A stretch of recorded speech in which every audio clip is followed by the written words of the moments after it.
Mettre en place un dispositif pour que l'appel des Layènes se passe bien, c'est l'objectif de ce CRD présidé par le gouverneur de Dakar, en synergie avec le comité d'organisation de cet événement religieux.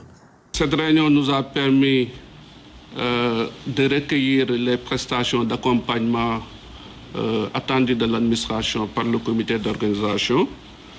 Et pour toutes les sollicitations partagées avec nous autres, les chefs de service concernés ont fait l'effort d'apporter donc les éléments de réponse nécessaires devant permettre donc à ces cérémonies-là de se dérouler dans les conditions optimales de sécurité, de prise en charge sur le plan de la santé, de l'eau, de l'électricité, de tous les pèlerins ou de tous les fidèles qui vont prendre part à cette importante manifestation religieuse.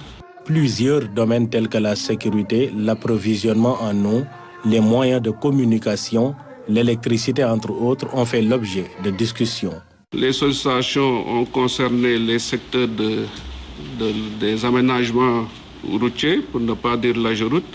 Concernant l'assainissement, les opérations de curage ont déjà démarré avec l'ONAS. Du point de vue du nettoiement, les attentes placées au niveau de la Sonaged également ont été partagées. Le dispositif sanitaire a été rappelé avec un nombre important de médecins, de spécialistes et d'urgentistes donc, qui seront mobilisés également.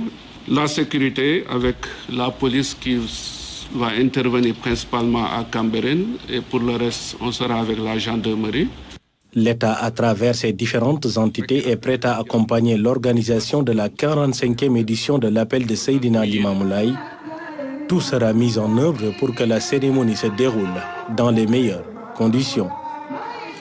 Et justement, à l'approche du 145e anniversaire de l'appel de Seydina Limamou Laye, l'association Vision 129 poursuit ses journées d'investissement humain. Après Djamalaye, c'est à Ngor que talibés et bénévoles ont déployé d'intenses efforts pour préparer le village, assurant ainsi un accueil chaleureux pour la grande célébration. Barangay.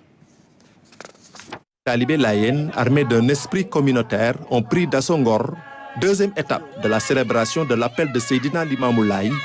Initiées par l'association Vision 129, les journées d'investissement humain du genre sont organisées pour rendre propres les sites devant abriter l'événement.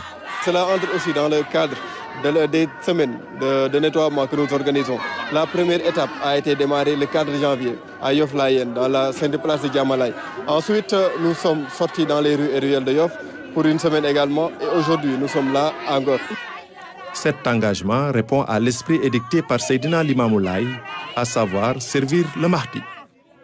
L'objectif initial était de regrouper l'ensemble des petits-fils du Mahdi alayhi salam. Mais après 10 ans, donc en 2018, c'est là que nous avons lancé une nouvelle dynamique. Et on a décidé de nous ouvrir un peu et d'accueillir l'ensemble des jeunes Layènes qui souhaiteraient un peu servir le Mahdi en menant des activités qui vont un peu aller dans le sens des recommandations du Mahdi, donc les valeurs, dans le sens des valeurs et des principes du Mahdi alayhi salam.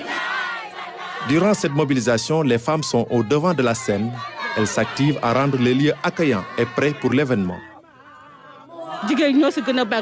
Les femmes sont venues en masse, accompagnées des jeunes hommes et des enfants.